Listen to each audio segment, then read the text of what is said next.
Hi friends, నమస్తే. Welcome to Gauri vlogs.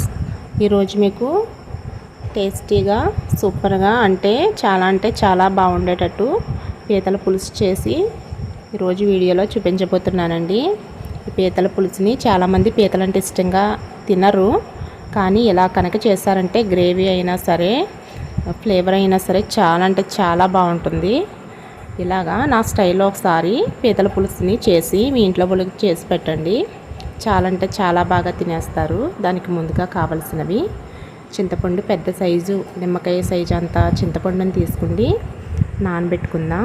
నానబెట్టుకున్న తర్వాత ముందుగా కడాయి పెట్టి కడాయిలో ఆయిల్ పోసిన తర్వాత ఆయిల్ హీట్ అయిన తర్వాత ఇలా ఆనియన్స్, పచ్చిమిర్చి, కొద్దిగా పసుపు వేసుకుని ఇలా పసుపు వేసుకున్న తర్వాత ఈ పసుపు ఆనియన్స్ బాగా కలిసేటట్టు బాగా కలుపుకోవాలి. ఇలా బాగా కలుపుకున్న తర్వాత మూత పెట్టి 1 లేదా 2 నిమిషాలు బాగా మగ్గనివ్వాలి.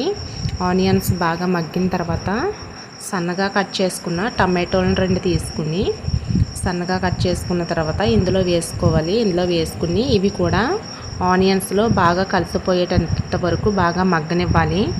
ఇలా మగ్గిన తర్వాత దీంట్లో కొంచెం ధనియాల పొడి, వేయించిన జీలకర్ర పొడిని వేసుకుని 1 లేదా 2 సార్లు బాగా కలుపుకుని మసాలాలని తర్వాత ఇందులోకి వంకాయ ముక్కల్ని వేసుకోవాలి. 1 లేదా 2 వంకాయలను తీసుకోండి. అలా వేసుకున్న తర్వాత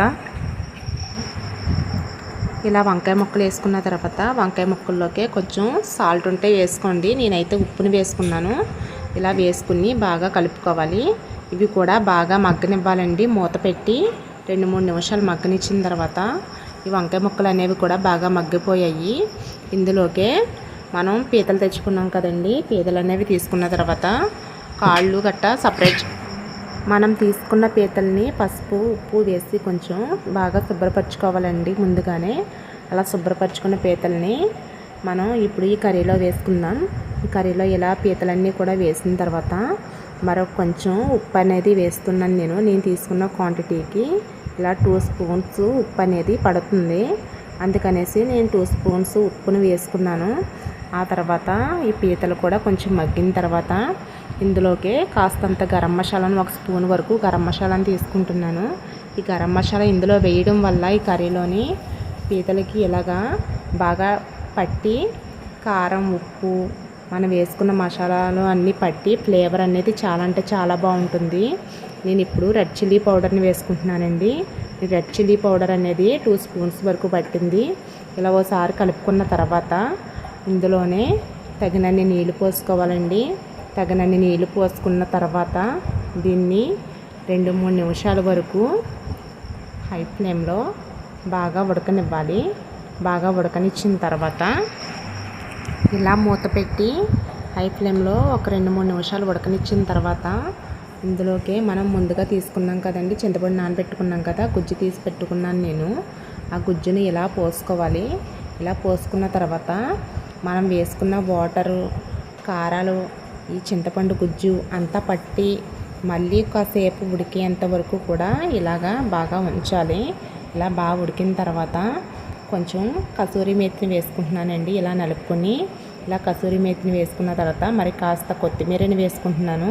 ఇలా కొత్తిమీర గట్టా వేసుకున్న తర్వాత మనం కర్రీ అనేది రెడీ అయిపోయింది. ఇప్పుడు వేడివేడిగా రైస్లో కనుక ఇక వేడివేడిగా కర్రీ అనేది వేసుకుని తింటే కనుక మనకి రొంప కూడా ఉన్న ఈ పీతల కూరకి తగ్గిపోద్దండి. అదొకటి బెనిఫిట్ కూడా ఉంది పీతల పులుసుకి. కాబట్టి సో ఫ్రెండ్స్, మీకు వీడియో నచ్చినట్లయితే లైక్ చేయండి, షేర్ చేయండి. మొదటిసారి చూస్తున్న వాళ్ళైతే మన ఛానల్ సబ్స్క్రైబ్ చేసుకోండి. అంతేకాకుండా పక్కనే ఉన్న బెల్ ఐకాన్ని క్లిక్ చేయండి. అలా చేయడం వల్ల నేను ఏ వీడియో పెట్టినా ముందుగా మీ నోటిఫికేషన్ వరకు వస్తుంది. Thank you for watching.